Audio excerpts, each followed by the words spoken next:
राज्यात दिवसेंदिवस उन्हाचा चटका वाढतोय, त्यामुळे खरं तर पाण्याची मागणी देखील वाढू लागली. त्यातच पाण्याची पाणी पातळी घसरत आहे. बोरवेल आणि विहिरीतील पाणी देखील कमी होते.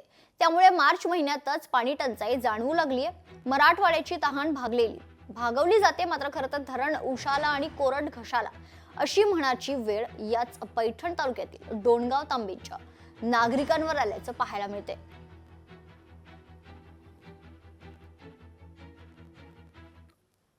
गावात सतत पाण्याची टंचाई असते आणि पाण्यासाठी एक एक दीड 2 किलोमीटर महिलांना, मुलींना, शाळेतल्या मुलींना जावं लागतं पाण्यासाठी.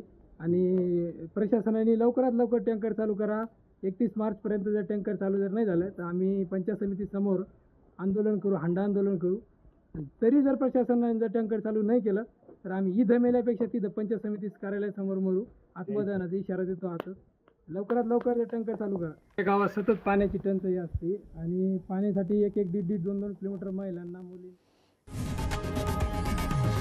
लोकशाही मराठी ऐका, पहा, जागरूक रहा.